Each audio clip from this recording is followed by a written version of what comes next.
हर दीवार के पीछे एक कहानी छुपी है। हर तलवार ने इतिहास बदला है और हर साम्राज्य ने अपनी एक अलग पहचान छोड़ी है।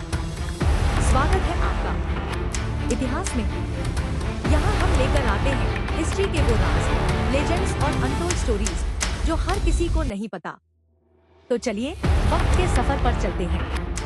1943 की तपती गर्मियों में कलकत्ता की सड़कों पर एक ऐसी खामोशी पसरी थी जो किसी भी युद्ध के धमाके से ज्यादा खौफनाक थी। शहर के आलीशान ब्रिटिश क्लबों के बाहर जहां गोरे अफसर और रईस व्यापारी शैंपेन के जाम टकरा रहे थे, ठीक उन्हीं की दीवारों के नीचे लाखों कंकालनुमा इंसान अपनी आखिरी सांसें गिन रहे थे। यह किसी बमबारी या तोपखाने का हमला नहीं था, बल्कि एक ऐसी खामोश मौत थी जिसने बिना कोई गोली चलाए बंगाल के 30 लाख से ज्यादा बेगुनाह इंसानों को जिंदा निगल लिया। इतिहास की किताबों में इसे अक्सर एक कुदरती सूखा कहकर दबाने की कोशिश की गई, लेकिन हकीकत के पन्ने कुछ और ही भयानक दास्तान बयां करते हैं। यह कहानी सिर्फ एक अकाल की नहीं है, बल्कि उस दौर के सबसे बड़े साम्राज्य की सोची समझी बेरुखी और युद्ध की आड़ में रची गई प्रशासनिक बर्बरता की असली दास्तान है। साल 1941 के दिसंबर महीने में दुनिया का ध्यान यूरोप और रूस के बर्फीले मैदानों पर टिका था, जब अचानक सुदूर पूर्व में युद्ध का पासा पूरी तरह पलट गया। जापानी सेना ने अप्रत्याशित तेजी से हमला करते हुए ब्रिटिश साम्राज्य के सबसे मजबूत किलों को एक के बाद एक ढहा दिया और देखते ही देखते बर्मा, जिसे आज हम म्यांमार कहते हैं, जापान के कब्जे में चला गया। मार्च 1942 में रंगून का पतन सिर्फ एक सैन्य हार नहीं थी, बल्कि भारत के सबसे घनी आबादी वाले सूबे बंगाल के लिए एक आर्थिक और मानवीय सुनामी की शुरुआत थी। उस जमाने में बंगाल अपनी कुल जरूरत का 15 से 20% चावल बर्मा से आयात करता था, जो किसी भी संकट के समय एक जरूरी सुरक्षा कवच का काम करता था। जैसे ही बर्मा का रास्ता बंद हुआ, बंगाल का वह सुरक्षा घेरा एक ही झटके में टूट गया और ब्रिटिश हुकूमत के हाथ पांव फूलने लगे। लेकिन ब्रिटिश वॉर कैबिनेट को बंगाल की अवाम की भूख की कोई चिंता नहीं थी। उनके दिमाग में सिर्फ एक ही खौफ सवार था कि जापानी सेना बर्मा की सीमा पार करके कलकत्ता पर कब्जा कर सकती है। इसी डर और घबराहट के साए में लंदन और नई दिल्ली के हुक्मरानों ने एक ऐसी विनाशकारी योजना तैयार की जिसने बंगाल की पूरी रीढ़ की हड्डी ही तोड़ दी। अप्रैल 1942 में ब्रिटिश सेना ने तटीय बंगाल में एक क्रूर नीति लागू की, जिसे इतिहास में डिनायल पॉलिसी यानी इनकार की नीति कहा जाता है। अंग्रेज जनरलों का मानना था कि अगर जापानी सेना बंगाल के रास्ते आगे बढ़ती है तो उसे रोकने के लिए जमीन पर कुछ भी नहीं छोड़ा जाना चाहिए, ताकि दुश्मन को न खाना मिले और न ही आगे बढ़ने का कोई साधन। इस नीति के तहत बंगाल के दक्षिणी और तटीय जिलों में बोट डिनायल ऑपरेशन शुरू किया गया, जिसके तहत 66,000 से ज्यादा देशी नावों को या तो जबरन जब्त कर लिया गया या फिर पानी में डुबोकर तोड़ दिया गया। बंगाल की पूरी अर्थव्यवस्था नदियों के जाल पर टिकी थी, जहां नावें सिर्फ आने जाने का जरिया नहीं थी, बल्कि मछुआरों की रोजी रोटी और किसानों की फसल को मंडियों तक पहुंचाने का एकमात्र सहारा थी। एक ही झटके में लाखों मछुआरे बेरोजगार हो गए और गांवों से शहरों तक अनाज का परिवहन पूरी तरह ठप हो गया, मानो किसी ने बंगाल की नसों में बहते खून को ही रोक दिया हो। इसके साथ ही अंग्रेजों ने राइस डिनायल पॉलिसी लागू की, जिसके तहत तटीय इलाकों से अतिरिक्त अनाज को जबरन हटाकर सरकारी और फौजी गोदामों में जमा कर दिया गया। गांवों में दाने दाने की कमी होने लगी, लेकिन हुकूमत यह मानकर बैठी थी कि उसने जापानियों के आगे एक अभेद्य दीवार खड़ी कर दी है, चाहे उसकी कीमत आम हिंदुस्तानी को अपनी जान देकर ही क्यों न चुकानी पड़े। मानो इंसान की बनाई यह तबाही काफी नहीं थी कि 16 अक्टूबर 1942 की रात बंगाल के मिदनापुर और 24 परगना जिलों पर कुदरत का सबसे भयानक कहर टूटा। बंगाल की खाड़ी से उठे एक प्रलयंकारी समुद्री चक्रवात और विशालकाय लहरों ने हजारों तटीय गांवों को अपनी आगोश में ले लिया, जिससे 40,000 से ज्यादा लोग एक ही रात में डूबकर मर गए। लाखों मवेशी बह गए और खेतों में लहलहाती धान की फसल खारे पानी में डूबकर सड़ गई, जिससे पूरी ग्रामीण व्यवस्था पूरी तरह तबाह हो गई। इस चक्रवात के ठीक बाद बची खुची फसल पर एक जानलेवा फंगल इन्फेक्शन यानी ब्राउन स्पॉट बीमारी ने हमला कर दिया, जिसने धान की बालियों को खेतों में ही राख बना दिया। बंगाल का किसान, जो पहले ही ब्रिटिश नीतियों की मार से कराह रहा था, अब पूरी तरह से बेसहारा हो चुका था और उसके पास अपने बच्चों का पेट भरने के लिए एक निवाला भी नहीं बचा था। दिसंबर 1942 आते आते बंगाल की हवा में भूख की गंध फैलने लगी थी, लेकिन ब्रिटिश हुकूमत के कागजी आंकड़ों में सब कुछ सामान्य दिखाया जा रहा था। युद्ध के खर्च को पूरा करने के लिए ब्रिटिश सरकार ने अंधाधुंध कागजी मुद्रा छापना शुरू कर दिया था, जिसकी वजह से भारतीय अर्थव्यवस्था में महंगाई बेकाबू हो गई। ग्रामीण इलाकों में चावल की कीमतें 300 से 500% तक बढ़ गईं। जहां कल तक 1 रुपए में अनाज मिलता था, वहां अब गरीबों के लिए एक मुट्ठी चावल खरीदना भी नामुमकिन हो गया। जब मुनाफाखोरों और बड़े बिचौलियों ने देखा कि बाजार में अनाज की कमी है, तो उन्होंने बड़े पैमाने पर जमाखोरी शुरू कर दी और अनाज को गोदामों में बंद कर दिया ताकि कीमतें और ज्यादा बढ़ सकें। प्रांतीय सरकार, जिसके मुखिया फजलुल हक और बाद में हुसैन शहीद सुहरावर्दी थे, इस कालाबाजारी को रोकने में पूरी तरह नाकाम रहे और राजनीतिक रस्साकशी में समय गंवाते रहे। पंजाब और उड़ीसा जैसे पड़ोसी राज्यों के पास अतिरिक्त अनाज मौजूद था, लेकिन उन्होंने अपने राज्यों की सीमाओं पर पाबंदी लगा दी ताकि उनका अनाज बाहर न जा सके। ब्रिटिश केंद्र सरकार चाहती तो एक झटके में इन प्रांतीय सीमाओं को खोलकर अनाज बंगाल भिजवा सकती थी, लेकिन दिल्ली के वायसराय लॉर्ड लिनलिथगो ने इस मामले में कोई ठोस दखल नहीं दिया।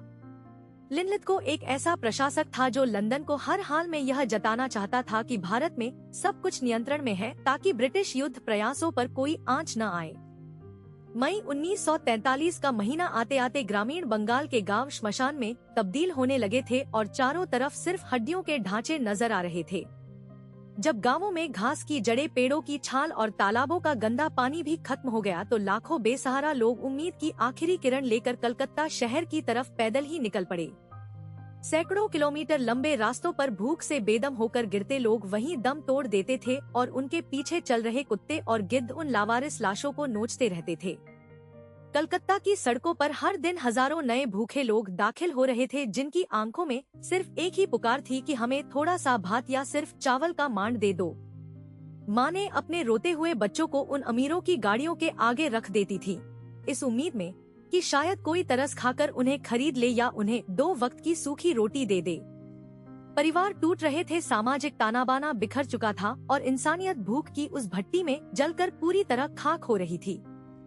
कलकत्ता की चौड़ी सड़कों पर जहां ब्रिटिश सैनिक अपनी फौजी जीपों में घूमते थे, वहां फुटपाथों पर इंसानी कंकालों के ढेर लगे थे, जो सुबह होते होते कचरा उठाने वाली गाड़ियों में लादे जा रहे थे।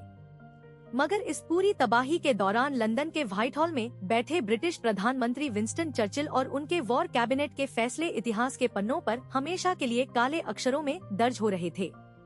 भारत के secretary of state Leopold emery ने बार बार लंदन में गुहार लगाई कि भारत में स्थिति बेकाबू हो चुकी है और वहां तुरंत लाखों टन गेहूं भेजने की जरूरत है।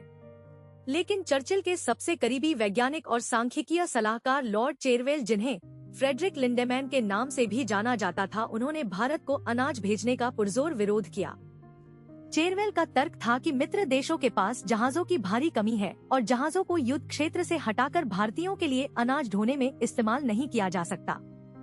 हकीकत यह थी कि उसी समय भूमध्य सागर और यूरोप के सुरक्षित इलाकों में भविष्य की जरूरतों के लिए लाखों टन अनाज का सुरक्षित भंडार जमा किया जा रहा था, ताकि युद्ध के बाद यूरोपीय नागरिकों को कोई कमी न हो।